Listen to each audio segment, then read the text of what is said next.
नमस्कार मित्रों, मेरा नाम है अभय सिंह और आपका स्वागत है आपके अपने YouTube channel current affairs for exam में। चलिए, आज दिनांक 15/7/2025 की प्रश्नावली शुरू करते हैं। निम्नलिखित में से किसने हाल ही में मेघालय में नई प्रवर्तनकारी परियोजनाओं का उद्घाटन किया है? श्री नरेंद्र मोदी, श्री अमित शाह, श्रीमती निर्मला सीतारमन, श्री धर्मेंद्र प्रधान। इसका सही जवाब है श्रीमती निर्मला सीतारमन। हाल ही में हमारे देश के वित्त मंत्री श्रीमती निर्मला सीतारमन ने मेघालय में 1087 करोड़ रुपए की नई प्रवर्तनकारी परियोजनाओं का शिलान्यास या उद्घाटन किया है। चलिए अगले प्रश्न पर आते हैं। निम्नलिखित में से किस स्थान पर वांडनमंड ज्वालामुखी स्थित है? ताइवान, इंडोनेशिया, जापान, दक्षिण कोरिया। इसका सही जवाब है ताइवान। वांडनमंड ज्वालामुखी ताइवान में स्थित है। दक्षिण ताइवान में स्थित वांडरमंग ज्वालामुखी हाल ही में फटा, जिससे कीचड़ और लपटें आसमान की ओर उठी। हम इसलिए ये पढ़ रहे हैं क्योंकि यह ज्वालामुखी हाल ही में सक्रिय हुआ है और यह ताइवान में स्थित है। मड ज्वालामुखी कीचड़ और चिकनी मिट्टी का एक छोटा शंकु होता है जो आमतौर पर कुछ मीटर से भी कम ऊंचा होता है। मड ज्वालामुखी जो होता है यह गर्म पानी और बारीक तलछट के मिश्रण से बनता है। चलिए अगले प्रश्न पर आते हैं। केंद्र सरकार ने हाल ही में निम्नलिखित में से अंतरिक्ष आधारित निगरानी 3 कार्यक्रम के तहत कितने उपग्रहों की फास्ट ट्रैकिंग का आदेश दिया है? 22, 32, 42, 52। इसका सही जवाब है 52। हाल ही में केंद्र सरकार ने अंतरिक्ष आधारित निगरानी 3 प्रणाली कार्यक्रम के तहत 52 निगरानी उपग्रहों को त्वरित ट्रैकिंग का आदेश दिया है। जो यह कार्यक्रम है स्पेस बेस्ड सर्विलेंस 3, यह कार्यक्रम अक्टूबर 2023 में शुरू हुआ था। इसका उद्देश्य क्या था? इसका उद्देश्य था कि भारत की निगरानी क्षमताओं को बढ़ाना, विशेष रूप से सीमाओं और हिंद महासागर क्षेत्र में, जिससे हम बेहतर पुनरीक्षण समय और समाधान कर सकें।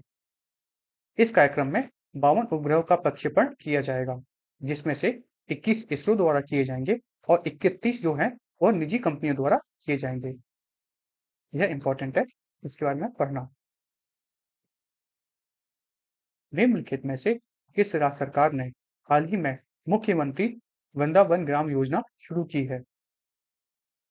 कर्नाटक, मध्य प्रदेश, अरुणाचल प्रदेश, केरल। इसका सही जवाब है मध्य प्रदेश। हाल ही में मध्य प्रदेश राज्य सरकार ने मुख्यमंत्री ग्राम वृंदावन योजना शुरू की है। यह प्रत्येक विधानसभा क्षेत्र में एक ऐसे गांव पर केंद्रित होगा जहां की न्यूनतम जनसंख्या 2000 हो और 500 से अधिक गाय हों। उन्हीं गांवों को चुना जाएगा, वो भी हर विधानसभा क्षेत्र में सिर्फ एक गांव चुना जाएगा इस योजना के अंतर्गत। अच्छा, इस योजना में गोपालन, जैविक खेती, सौर ऊर्जा, जल संरक्षण और ग्रामीण उद्यमिता को बढ़ावा देगा। भारत भोपाल में राष्ट्रीय विश्वविद्यालय परिसर की स्थापना की जाएगी, जिसके लिए 3 वर्षों तक 1 करोड़ रुपए प्रतिवर्ष की सहायता भी दी जाएगी। ये जो है एमपीपीएससी के हिसाब से इंपॉर्टेंट है, इसे याद कर लीजिएगा। चलिए अगले प्रश्न पर आते हैं। सबीर खान को हाल ही में निम्नलिखित में से किस कंपनी का अगला मुख्य परिचालन अधिकारी नियुक्त किया गया है? Google, Meta, x, Apple. इसका सही जवाब है एप्पल। सबीर खान को हाल ही में एप्पल का अगला मुख्य परिचालन अधिकारी नियुक्त किया गया है। सीईओ जो होता है बहुत इंपॉर्टेंट पोस्ट होती है। हम सबीर खान के बारे में क्यों पढ़ रहे हैं? क्योंकि ये भारत से हैं, ये एक एनआरआई हैं। चलिए अगले प्रश्न पर आते हैं। निम्नलिखित में से किस देश ने 10वां कॉन्काकैफ गोल्ड कप जीता है? संयुक्त राज्य अमेरिका, मेक्सिको, कनाडा, क्यूबा। इसका सही जवाब है मेक्सिको। हाल ही में मेक्सिको ने 10वां कॉन्काकफ जीता है। ये कॉन्काकफ गोल्ड कप जो है, यह एसोसिएशन फुटबॉल प्रतियोगिता है जो कॉन्काफ द्वारा उत्तरी अमेरिका, मध्य अमेरिका और कैरिबियन की पुरुषों वरिष्ठ राष्ट्रीय टीमों के लिए अपने प्रमुख महाद्वीपीय टूर्नामेंट के रूप में आयोजित की जाती है। यह टूर्नामेंट कब होता है? यह टूर्नामेंट हर 2 साल में आयोजित किया जाता है। इसका पहला संस्करण कब हुआ था? इसका पहला जो संस्करण था, जिसे हम उद्घाटन संस्करण भी कहते हैं, वो 1991 में हुआ था। मेन यहाँ पे क्या है कि किस टीम ने जीता है? मेक्सिको ने जीता है, ये याद कर लीजिएगा। चलिए अगले प्रश्न पर आते हैं। फ्रेंड्स, मैं आपको आगे पीछे की जानकारी इसलिए देता हूँ कि जरूरी नहीं कि किसी भी जो कोई चीज हुई है या कोई घटना घटी है उसके बारे में डायरेक्ट पूछा जाए। उसके आसपास की चीजों के बारे में भी पूछा जा सकता है। इसलिए मैं कोशिश करता हूँ कि आपको उसके आसपास की चीजों का भी थोड़ा बहुत नॉलेज दिया जा सके तो दे सकूं, बाकी आप लोग खुद ज्ञानी हो। चलिए अगले प्रश्न पर आते हैं। निम्नलिखित में से किस देश ने पहली बार आईसीसी पुरुष टी20 विश्व कप में क्वालिफाई किया है? Germany, France, Poland, Italy. इसका सही जवाब है इटली। हाल ही में इटली ने पहली बार आईसीसी पुरुष टी20 विश्व कप में क्वालिफाई किया है। बड़ी बात है। चलिए अगले प्रश्न पर आते हैं। निम्नलिखित में से किसने बिट चैट नामक एक नया मैसेजिंग ऐप लॉन्च किया है? Jack Dorsey, Pavel Durov, Brian Acton, Salmon Marco. इसका सही जवाब है जैक डॉर्सी। जैक डॉर्सी को हम किस बात के लिए जानते हैं? जैक डॉर्सी को फाउंडर थे किसके? एक्स, जिसे हम पहले ट्विटर कहते थे, उसके को फाउंडर थे। अच्छा, ये पावल डुरोव को आप जानते हो? ये पावल डुरोव जो है, ये टेलीग्राम के को फाउंडर हैं। ये रशिया से हैं। जैक डॉर्सी ने हाल ही में बिग चैट नामक एक नया मैसेजिंग ऐप लॉन्च किया है जो बिना इंटरनेट कनेक्शन के काम करता है। यह कैसे काम करता है? यह Bluetooth low energy mesh network का उपयोग करके पीयर टू पीयर संचार को सक्षम बनाता है, अर्थात पर्सन टू पर्सन संचार को, जिससे उपयोगकर्ता वाईफाई या सेलुलर नेटवर्क पर निर्भर हुए बिना एन्क्रिप्टेड संदेश भेज सकता है। संदेश एक डिवाइस के माध्यम से दूसरे डिवाइस में सीधे भेजे जाते हैं, बिना किसी केंद्रीकृत सर्वर पर निर्भर होते हुए। संदेश थोड़े समय के बाद स्वतः ही हटा दिए जाते हैं या डिलीट हो जाते हैं। यह संदेश एन्क्रिप्टेड होते हैं, यानी केवल प्रेषक अर्थात सेंडर और प्राप्तकर्ता अर्थात रिसीवर उन्हें पढ़ सकते हैं। यह इंपॉर्टेंट है, टेक्नोलॉजी के हिसाब से आ सकता है। चलिए अगले प्रश्न पर आते हैं।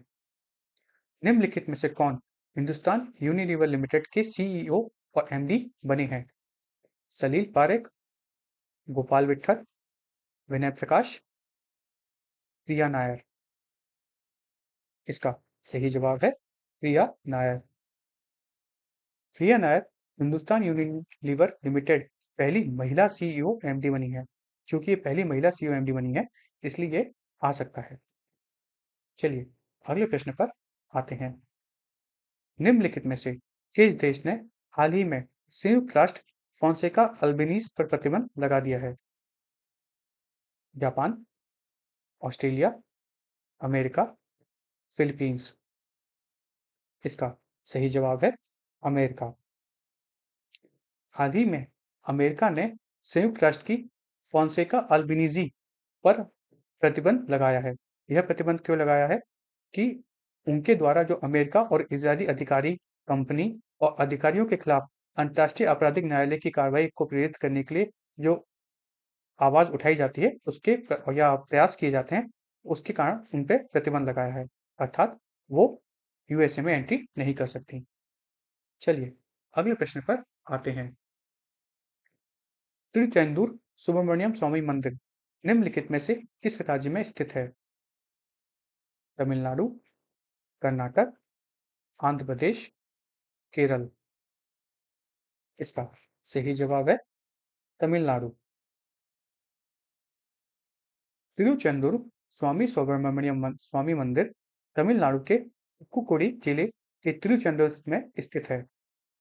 यह न्यूज में क्यों है? क्योंकि 16 वर्षों के अंतराल के बाद यहाँ पर एक कार्यक्रम आयोजित किया गया है, जिसमें हजारों श्रद्धालुओं ने तिरुचेंदूर में सुब्रमण्य स्वामी मंदिर के भव्य प्राण प्रतिष्ठा देखी।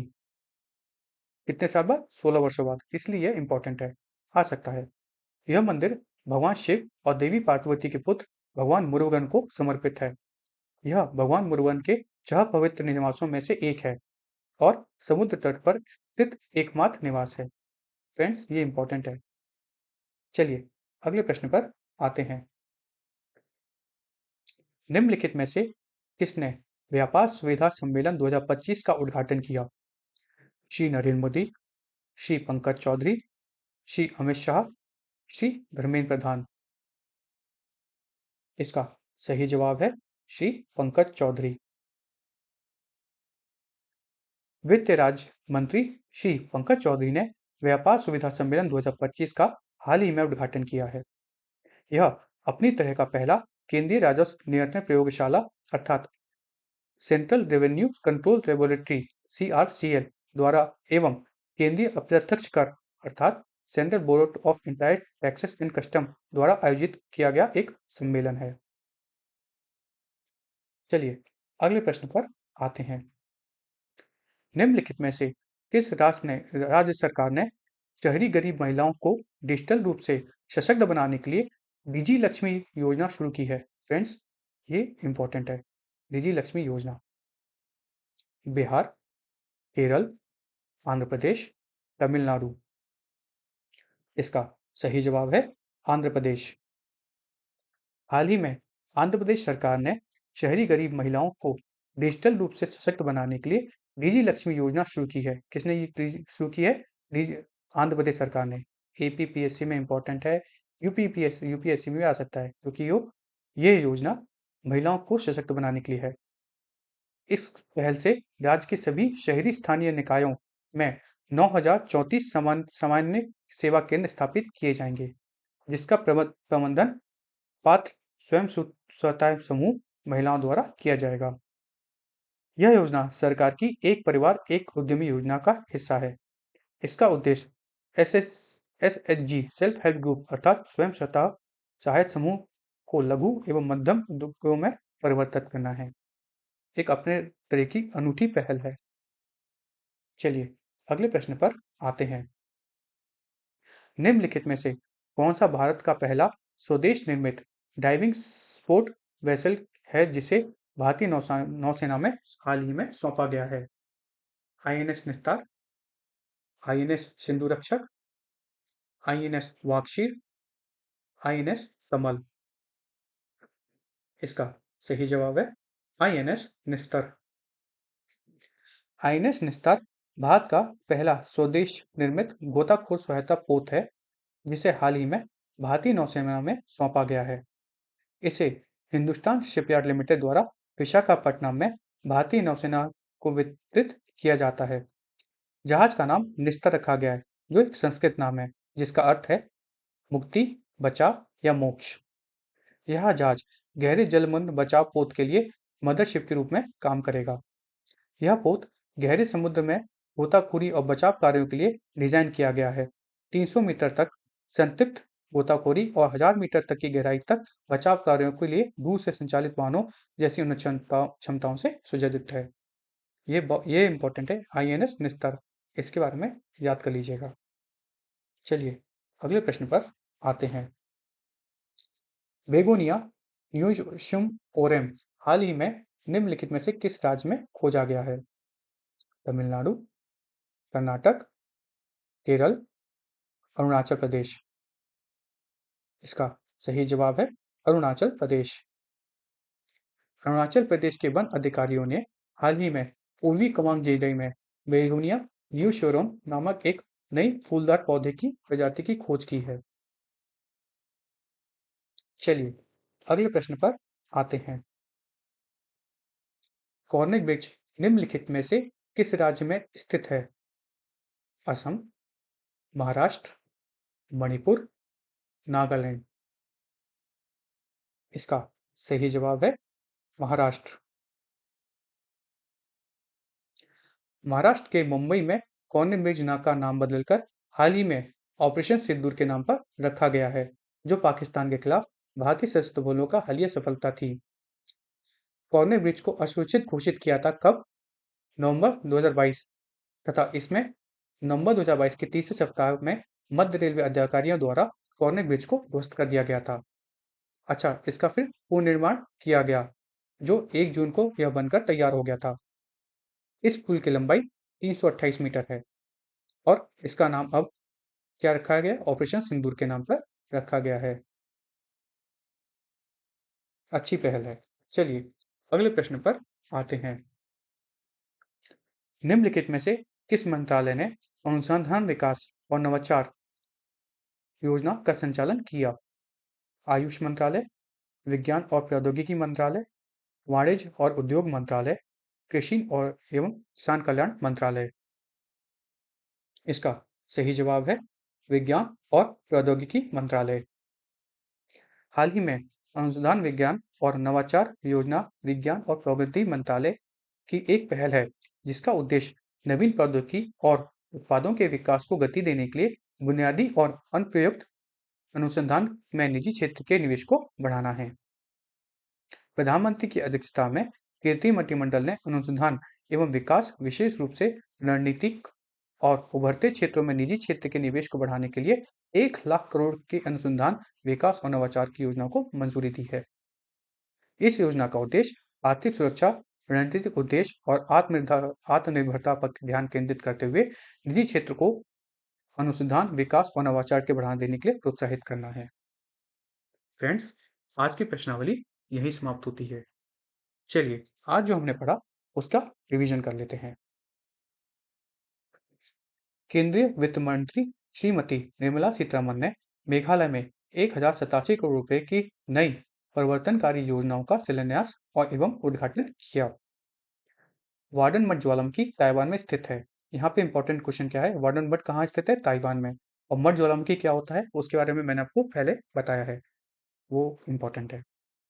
केंद्र सरकार ने हाल ही में अंतरिक्ष आधारित निगरानी 3 कार्यक्रम के तहत 52 निगरानी उपग्रहों को त्वरित ट्रैकिंग पर का आदेश दिया है। यहाँ पे ये जो कार्यक्रम है कौन सा? अंतरिक्ष आधारित निगरानी 3, इसके बारे में पूछा जा सकता है। मध्य प्रदेश सरकार ने हाल ही में मुख्यमंत्री वृंदावन ग्राम योजना शुरू की है, ये भी पूछा जा सकता है। इसमें क्या है? 2000 से हर जो विधानसभा क्षेत्र में उसमें एक गांव चुना जाएगा, जिसमें 2000 की जो पॉपुलेशन होनी चाहिए और 500 गाय होनी चाहिए, उनको इस योजना के तहत चुना जाएगा। सभी खां को हाल ही में एप्पल का अगला मुख्य परिचालन अधिकारी नियुक्त किया गया है। अनुसंधान विकास और नवाचार योजना विज्ञान और प्रौद्योगिकी मंत्रालय की एक पहल है, जिसका उद्देश्य नवीन प्रौद्योगिकी और उत्पादन के विकास को गति देने के लिए बुनियादी और अनुप्रयुक्त अनुसंधान में निजी क्षेत्र के निवेश को बढ़ाना है। जैक डॉर्सी, जिन्होंने ट्विटर बनाया था, हाल में बाद में उसको बेच दिया, उन्होंने बिटचैट नामक एक नया मैसेजिंग ऐप लॉन्च किया है, जो बिना इंटरनेट कनेक्शन के काम करता है। मेक्सिको ने 10वां कॉनकाकाफ वर्ल्ड कप जीता है। किसको हराया इन्होंने? यूएसए को। इटली ने पहली बार आईसीसी पुरुष टी20 विश्व कप में क्वालिफाई किया है। किसने? इटली ने। जैक डो रिया नायर हिंदुस्तान यूनिलीवर लिमिटेड की पहली महिला सीईओ और एमडी बनी है। कौन? रिया नायर। अमेरिका ने हाल ही में संयुक्त राष्ट्र की फ्रांसिस्को अल्बेनीजी पर अमेरिका और इजरायली अधिकारियों, कंपनी और अधिकारियों के खिलाफ अंतर्राष्ट्रीय आपराधिक न्यायालय की कार्रवाई को प्रेरित करने के लिए बैन लगा दिया है। तिरुचेंदूर सुब्रमण्यम स्वामी मंदिर तमिलनाडु के थुत्तुकुडी जिले में तिरुचेंदूर में स्थित है। यह 16 साल बाद फिर से खोला गया है तथा यहाँ भगवान मुरुगन की प्राण प्रतिष्ठा की गई है। वित्त राज्य मंत्री श्री पंकज चौधरी ने व्यापार सुविधा सम्मेलन 2025 का हाल ही में उद्घाटन किया। आंध्र प्रदेश सरकार ने शहरी गरीब महिलाओं को डिजिटल रूप से सशक्त बनाने के लिए डिजी लक्ष्मी योजना शुरू की है। इंपॉर्टेंट है। आईएनएस निस्तार भारत का पहला स्वदेश निर्मित गोताखोरी सहायता पोत है, जो जिसे हाल ही में भारतीय नौसेना को सौंपा गया है। इंपॉर्टेंट है। अरुणाचल प्रदेश ने वन अधिकारियों ने हाल ही में पूर्वी कांग जिले में बेगोनिया निरोशियमा नामक एक नई फूलदार पौधे की प्रजाति की खोज की है। पूछा जा सकता है। महाराष्ट्र में मुंबई ने के कोंकण ब्रिज का नाम बदलकर ऑपरेशन सिंदूर के नाम पर रखा गया है। पूछा जा सकता है। फ्रेंड्स, आज की प्रश्नावली यही समाप्त होती है। आपको हमारी प्रश्नावली कैसे लगी कमेंट करके बताइएगा तथा लाइक एवं सब्सक्राइब अवश्य कीजिएगा। अगर आपको प्रश्नावली अच्छी लगी और इससे और भी लोगों का फायदा हो सकता है तो इसे अवश्य रूप से शेयर कीजिएगा। धन्यवाद। जय माता दी, जय भारत।